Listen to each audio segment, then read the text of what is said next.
Jadi ada satu nasihat brutal yang sering banget kita dengar di tongkrongan atau bahkan dari orang tua kita sendiri. Itu adalah, udah gak usah banyak gaya, mikirin yang aneh-aneh, mikirin filsafat, mikirin ekonomi, politik. Lu itu masih miskin, fokus aja kerja untuk cari duit. Nasihat ini bahkan bukan hanya datang dari berbagai macam influencer keuangan, tapi juga dari influencer dan edukator yang belajar soal filsafat. Dimana banyak narasi yang bilang kalau jurusan filsafat tuh nggak penting dan percuma, apalagi ketika nggak dikaitkan dengan ilmu-ilmu lain, seperti misalnya jurusan STEM. Kalimat kayak gitu sebenarnya kedengarannya jahat, seolah-olah orang miskin itu dilarang buat berpikir. Tapi pernah nggak sih kita berhenti sejenak dan bertanya, kenapa nasihat ini tuh bisa muncul? Apakah jangan-jangan ada benarnya ya bahwa kita mendingan fokus kerja aja? Well, di video kemarin 1% sempat ngebahas soal argumen kontra terhadap statement tersebut. Nah, di video kali ini gue pengen nyoba untuk ngomong terkait argumen pro-nya. Kenapa statement yang tadi bahwa ketika kita masih miskin dan bodoh, ya memang nggak usah berfilsafat. Gue bakal ngomongin soal argumen yang mendukung statement tersebut. Selamat datang di segmen Psychology of Finance yang sedikit digabungkan dengan segmen belajar filsafat. Hari ini kita bakal bedah kenapa lo lebih baik fokus kerja kalau lo masih miskin dan bodoh, dan kenapa argumen tersebut dalam beberapa kasus itu works, apalagi untuk bertahan hidup di Indonesia. Tonton video ini sampai habis dan jangan lupa like dan subscribe.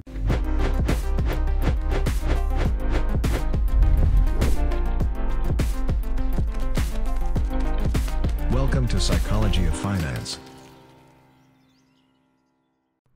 Oke guys, sebelum lanjut gue mau ngasih tahu info buat lo yang lagi ngerasa bingung, ngerasa stuck sama hidup akhir-akhir ini. Entah itu soal karir, pendidikan, hubungan, keluarga, pernikahan, atau hal-hal personal lainnya. Sekarang 1% tuh nyediain psikotes premium. Di dalam psikotes premium ada berbagai pilihan tes yang dirancang buat ngebantu lo lebih paham siapa sih diri lo sebenarnya, supaya lo bisa ngambil keputusan hidup lo dengan lebih baik. Psikotes ini tuh ngegabungin berbagai jenis tes psikologi profesional. Jadi setiap lo beli, lo bakal dapet beberapa psikotes, disatuin reportnya jadi puluhan halaman untuk hasil yang akurat dan personal. Lo bisa baca puluhan halaman ini, dan yang paling keren, kalau lo nggak ngerti atau lo ada pertanyaan, lo bisa dapet insight lanjutan lewat konsultasi bareng expert dari 1%, langsung berdasarkan hasil tes lo. Langsung aja kunjungi 1.bio/psikotes premium buat info lebih lanjut.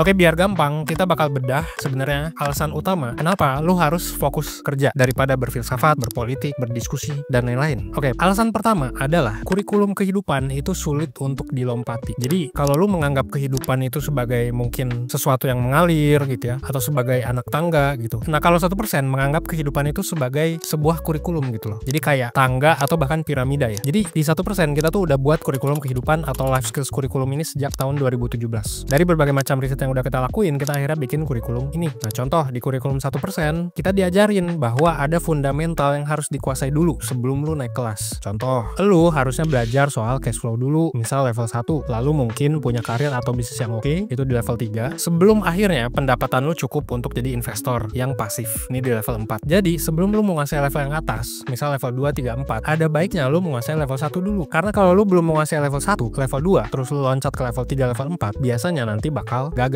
Termasuk sama juga dengan konteks lain. Lu misal belajar soal ethics dan manner di level 1 sebelum lu bisa punya temen dan pasangan yang baik, yang gak toksik. Jadi lu harus sopan dulu kalau lu pengen punya temen dan pasangan yang gak toksik. Bahkan ini juga harus dilakuin sebelum lu bisa mendidik anak dengan baik di level 4. Ya gimana lu bisa punya anak kalau lu gak punya istri? Gimana lu bisa punya istri atau suami kalau lu kelakuannya buruk? Make sense kan? Logikanya sederhana gitu. Lu gak akan bisa fokus belajar tentang makna persahabatan kalau otak lu pusing mikirin cara bayar kontrakan besok. Lu gak bakalan fokus ngebahas soal politik kalau lu nggak punya duit. Lu nggak bakalan fokus berfilsafat ngomongin eksistensi hidup kalau lu nggak bisa makan hari ini. Jadi fondasi ini itu ibarat syarat kelulusan gitu ya, yang mana lu harus penuhi dulu. Nah, di sini argumennya sangat mendukung statement di mana ya lu kalau belum survive ya nggak usah banyak berfilsafat gitu kan. Lu kalau belum pinter-pinter banget ya belajar dulu. Jadi semua pelajaran dan aspek-aspek lain dalam hidup biasanya akan terasa seperti distraksi buat orang yang belum survive. Jadi kurikulum untuk survive kayak di level 1, lalu dilanjut ke safety supaya lu punya safety net di level 2, ini kayaknya wajib sih buat orang-orang Indonesia. Karena banyak orang Indonesia yang tidak lulus di level 1 dan 2 ini. Banyak bolong-bolongnya. Dan kalau lu mau nyoba nge-skip, ya akan sulit untuk mencapai level selanjutnya. Bahkan orang kaya sekalipun banyak yang bolong-bolong. Mungkin lu inget kasus Mario Dandi ya, anak dari terdakwa koruptor yang bernama Rafael Alun. Hidup beliau, Rafael Alun dan Mario Dandi sebenarnya udah enak banget gitu. Banyak duit gitu ya, korupsi enak gitu kan. Anaknya sampai dikasih Rubicon gitu. Tapi karena si Rafael Alun ini kayaknya skip ngajarin ethics dan manner ke anaknya, di level 1 bolong ya kan. Skip ngajarin safety juga mungkin ke istrinya biar nggak flexing gitu ya segala macem. Jadinya ada bolong lagi gitu. Ya ketika dia skip akhirnya apa? Bapak Rafael Alun ini kebawa-bawa di kasus Mario Dandi sampai keseret ke penjara ya kan. Jadi di sini make sense gak sih? Nah anyway, buat yang penasaran sama kurikulum 1%, lu bisa cek artikel di blog kita. Termasuk ada juga psikotes gratis soal life skills kurikulum. Lu bisa googling aja ntar, tapi beresin dulu video ini ya, saran gue. Terus alasan yang kedua, kenapa statement fokus kerja itu benar adalah karena energi kita atau baterai kita itu terbatas. Anggap energi lu sehari itu ada 100%, sama kayak baterai smartphone yang lu pegang sekarang. Buat orang yang berjuang secara finansial, ketika lu kerja, mungkin 80-90% energi di baterai lu itu habis ya, buat kerja, buat perjalanan PP gitu ya, dari kantor ke rumah. Terus lu mungkin stres ya, mikirin utang, tagihan, biaya hidup. Belum lagi ada masalah eksternal gitu yang nggak bisa lu kontrol, kayak pertemanan, orang tua, atasan, sampai dengan pasangan yang mungkin ada yang toksik ya, ada yang bermasalah sama lu dan lain-lain. Nah kalau 90% energi lu udah kepake untuk cari duit, terus sisa baterai lu tinggal 10%, ya energi segitu mana bisa sih dipakai buat berfilsafat gitu kalau lu energinya memang nggak banyak ya kan. Apalagi habis dimarah-marahin atasan di kantor, apalagi habis ada masalah sama temen, ya mungkin udah minus duluan gitu baterainya. Kalaupun lu mau berfilsafat, misal lu ngobrol sama AI buat proses buku-buku berat, itu ibaratkan ya lu maksa gitu loh, buka aplikasi yang butuh baterai gede gitu loh. Dan kalau dipaksa ya bakal ngeheng lah. Jadi nggak heran ya, banyak yang secara finansial akhirnya terjebak dalam siklus dimana lu jadinya nggak ngapa-ngapain karena kebanyakan berfilsafat ya kan. Lu kerja tapi kerjanya begitu-begitu aja, gaji gak naik-naik, skill juga nggak naik-naik, terus lu terdistraksi, lu kehilangan fokus. Akhirnya apa? Akhirnya lama-lama kualitas hidup lu makin buruk, lu juga nggak ngasih dampak ke sesama gitu. Jadi kayak ngapain berfilsafat ya kan. Nah alasan yang ketiga adalah ya ini yang paling simple dari semua alasan yang tadi adalah filsafat nggak bisa dipakai buat bayar cicilan dan biaya hidup. Ya, ini bagian yang paling brutal tapi paling jujur juga gitu. Di dunia nyata masalah konkret ya butuh solusi konkret juga. Kayak misalnya lu punya anak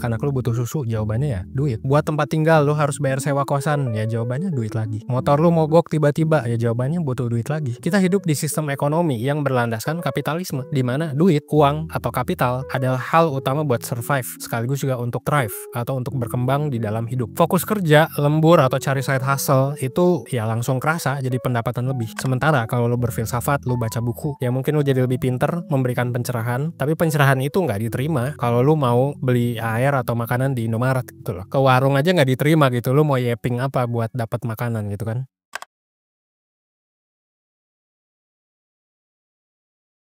Nah, hal yang menarik adalah filsafat yang tersebar di masyarakat luas sekarang justru adalah filsafat yang berfokus pada ketenangan mental sementara aja. Nah, contoh yang paling relate buat kita semua adalah filosofi stoik ya kan. Ini udah pernah gua bahas kenapa filosofi stoicism buat banyak orang mungkin adalah filosofi yang cukup poser gitu. Jadi kayak ini tuh bukan berfilsafat gitu. Lu tuh cuma candu coping stress doang gitu loh. Ya kan? Jadi banyak yang pelajari si stoicism ini dan banyak yang bilang juga filsafat stoik itu adalah jawaban gitu untuk semua masalah dalam hidup, which is true ya kan, bener, katanya ini filsafat yang bisa membantu kita buat menghadapi kesulitan. Alasannya sederhana, karena stoicism ngajarin kita buat fokus aja sama hal yang bisa kita kontrol ya kan, sikap kita, usaha kita, reaksi kita, dan menerima apa yang nggak bisa kita kontrol. Jadi kalau bos lu marah-marah ya udah bodo amat gitu kan. Ekonomi negara lagi nggak jelas gitu, banyak demonstrasi, terus kemarin ada orang yang mungkin meninggal gitu, korban demo, ya bodo amat aja, bisa aja seperti itu kan sebenarnya. Dianggap stoicism itu mengajarkan ya coping mechanism yang ya udah cuma jadi candu kita untuk kita merasa tenang gitu. Padahal sebenarnya keadaan di luar sana ternyata wah tidak adil dan harusnya diubah. Tapi kita menerima aja keadaannya karena kita ya stoik gitu ya kan. Banyak yang menganggap seperti itulah. Meskipun nggak semua, of course. Ibaratnya ya perahu kita bocor karena ada yang sengaja ngelobangin perahu kita. Nah, stoicism itu ngajarin kita cara nambal lubang dengan sangat efisien biar nggak tenggelam. Tapi kalau kita cuma sibuk menambal bolong-bolongnya, kita jadi lupa bertanya kadang-kadang siapa sih yang ngelubangin perahu kita gitu. Dan kita kadang lupa untuk melawan orang itu. Terlalu banyak menerima bisa membuat kita pasif terhadap penindasan yang terjadi. Nah, ini adalah jebakan stoicism. Again, ini nggak semua orang seperti ini, tapi ya ada beberapa yang seperti ini ya. Ini adalah skill penting dan sangat relate dengan mental health, tapi ya jangan sampai kejebak aja sama candu obat penenang tersebut.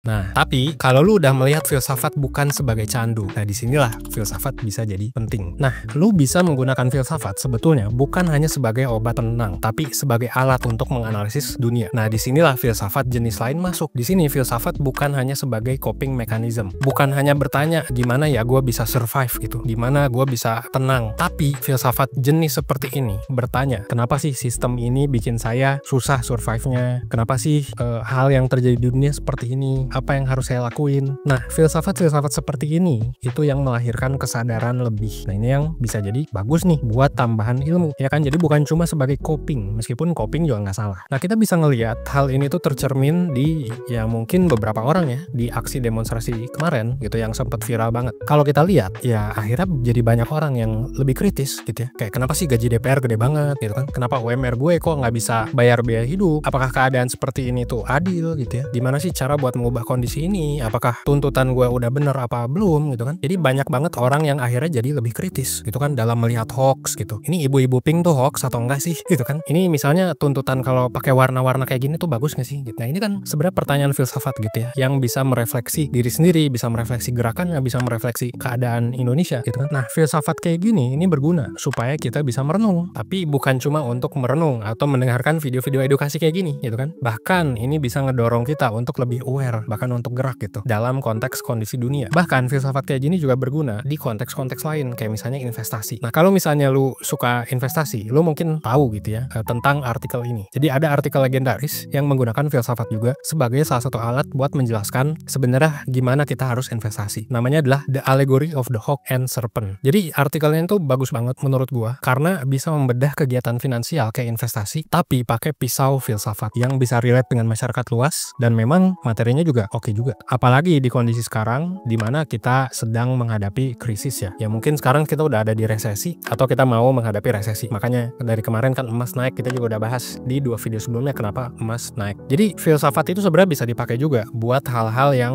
mungkin lu nggak expect gitu. Ya contoh investasi. Siapa sih yang bakal expect kalau ilmu kayak gini, Serpent and the Hawk yang sering ada di ya bahasan agama atau filsafat itu bisa dipakai juga ternyata buat finance. Ternyata bisa juga. Jadi lu harus membuka diri sih bahwa filsafat ini sebenarnya memang penting juga ya dalam beberapa konteks. So, pertanyaannya adalah kita balik lagi nih ke awal. Apakah orang yang masih miskin atau bodoh tidak perlu berfilsafat? Ya jawabannya adalah mungkin iya sih. Kalau misalnya masih susah untuk survive, apalagi bare minimum aja lu nggak dapet di era kapitalisme kayak sekarang. Kalau gaji lu di bawah UMR, kalau misalnya lu hidupnya masih kualitas hidupnya kurang, lu kayak ketika berfilsafat atau baca buku malah terasa kayak distraksi, ya mungkin sebaiknya lu fokus kerja dulu sih. Meskipun, apalagi kalau yang dimaksud berfilsafat menurut lu adalah melamun pasrah tanpa tindakan. Jadi nasihat untuk fokus kerja itu bisa jadi ada benernya. Karena ini adalah pengingat akan prioritas untuk membangun fondasi. Jadi ya kalau bisa fokuslah di level 1 dulu atau level 2 dulu lah tanpa banyak bolong-bolongnya. Karena tadi kan orang kaya aja bisa jatuh kalau misalnya bolong-bolong. Pasang fondasi ya di finansial, relationship, ethics dan manners dan lain-lain. Niscaya nanti lu bakal bisa belajar filsafat dengan lebih baik. Filsafat praktis kayak stoik juga nggak salah ya buat dipelajari karena ini bisa jadi ya coping mechanism supaya lu nggak stres. Tapi pada akhirnya filsafat-filsafat lain juga berguna. Filsafat eksistensialisme, filsafat ekonomi, filsafat politik, bahkan ilmu filsafat murni itu sendiri itu adalah pisau analisis yang bisa ngebuat kita bertanya hal-hal lain yang sebenarnya lebih penting. Pada akhirnya tujuannya tuh bukan untuk berhenti berpikir, tapi justru memastikan pikiran kita tuh bener prioritasnya. Yang mana nih yang harus prioritasin? Nah itu tergantung diri lu sendiri. Karena gua nggak bisa ngatur sih, apalagi gua ngatur-ngatur yang miskin nggak boleh mikir gitu. Ya itu namanya gua elitis. So menurut lu gimana?